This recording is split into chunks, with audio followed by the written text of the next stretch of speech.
नमस्कार दोस्तों, आज के वीडियो में हम बात करेंगे कि भारत और चीन में कौन है अधिक शक्तिशाली।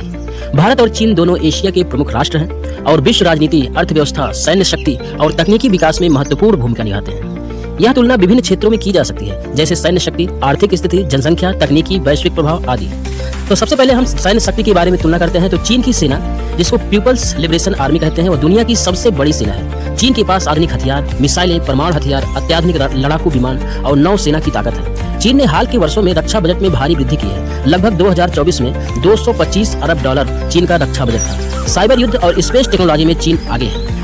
जब वहीं भारत की सैन्य शक्ति की बात करेंगे तो भारत की सेना भी विश्व की दूसरी सबसे बड़ी सक्रिय सेना है। भारत के पास भी परमाणु हथियार, मिसाइलें जैसे अग्नि, पृथ्वी, एयरक्राफ्ट कैरियर और मजबूत थल, जल, वायु सेना है। भारत का रक्षा बजट 2024 में लगभग 76 अरब डॉलर था। भारत तेजी से अपने सैन्य उपकरणों को स्वदेशीकरण की ओर बढ़ रहा है। तो निष्कर्ष यह निकलता है कि सैन्य दृष्टि से चीन अधिक शक्तिशाली है, लेकिन भारत की सेना भी विश्व की सबसे सक्षम सेनाओं में से एक है और लगातार मजबूती की दिशा में बढ़ रही है। जब हम आर्थिक शक्ति की तुलना करेंगे तो चीन की अर्थव्यवस्था दुनिया की दूसरी सबसे बड़ी अर्थव्यवस्था है। चीन की जीडीपी लगभग 17 ट्रिलियन डॉलर है। चीन दुनिया का कारखाना माना जाता है और सबसे बड़ा विनिर्माण हब है। चीन का निर्यात बहुत अधिक है, खासकर इलेक्ट्रॉनिक्स, मशीनरी, टेक्सटाइल आदि। जब जब भारत की आर्थिक शक्ति की बात करते हैं तो भारत विश्व की 5वीं सबसे बड़ी अर्थव्यवस्था है। भारत की जीडीपी लगभग 3.7 ट्रिलियन डॉलर है। भारत की अर्थव्यवस्था तेजी से बढ़ रही है। अनुमान है कि कुछ वर्षों में यह तीसरी सबसे बड़ी अर्थव्यवस्था हो जाएगी।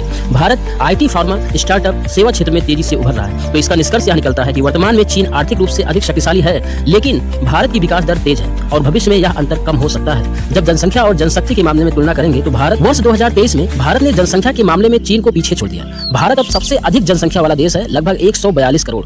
चीन की जनसंख्या घट रही है और बुजुर्गों की संख्या बढ़ रही है, जिससे भविष्य में कार्य बल पर असर पड़ेगा। तो निष्कर्ष यह निकलता है कि जनसंख्या के लिहाज से भारत के पास युवा कार्यबल अधिक है, जो भविष्य में इसकी ताकत बन सकता है। जब तकनीकी और अनुसंधान के बारे में हम दोनों में तुलना करेंगे तो चीन AI, 5G, स्पेस मिशन और इलेक्ट्रॉनिक उत्पादों में आगे है। चीन ने चंद्रमा और मंगल मिशन भी सफलतापूर्वक लॉन्च किए हैं। वहीं भारत भी स्पेस में तेजी से आगे बढ़ रहा है, जैसे Chandrayaan, Aditya L1 Gaganyaan mission. Bharat startup और डिजिटल पेमेंट और सॉफ्टवेयर में दुनिया में अग्रणी है। तो निष्कर्ष यह निकलता है कि तकनीकी क्षेत्र में भी चीन थोड़ा आगे है, लेकिन भारत की गति तेज है, खासकर स्पेस और डिजिटल टेक्नोलॉजी में। जब हम वैश्विक प्रभाव के बारे में तुलना करेंगे तो चीन का वैश्विक प्रभाव बड़ा है, खासकर एशिया, अफ्रीका और दक्षिण अमेरिका में। बेल्ट एंड रोड इनिशिएटिव से चीन ने कई देशों में निवेश किया है। वहीं भारत ने वैश्विक स्तर पर सॉफ्ट पावर जैसे संस्कृति, योग, लोकतंत्र से पहचान बनाई है। G20 अध्यक्षता, वैश्विक मंचों पर भागीदारी से भारत का कद बढ़ा है। तो निष्कर्ष यह निकलता है कि वैश्विक स्तर पर चीन की आर्थिक पकड़ अधिक है, पर भारत की सॉफ्ट पावर और लोकतांत्रिक छवि विश्व में सराही जाती है। तो नतीजा ये निकलता है कि वर्तमान में चीन समग्र रूप से अधिक शक्तिशाली है, लेकिन भारत की गति तेज है और भविष्य में वह एक समकक्ष या अधिक बड़ी शक्ति बन सकता है।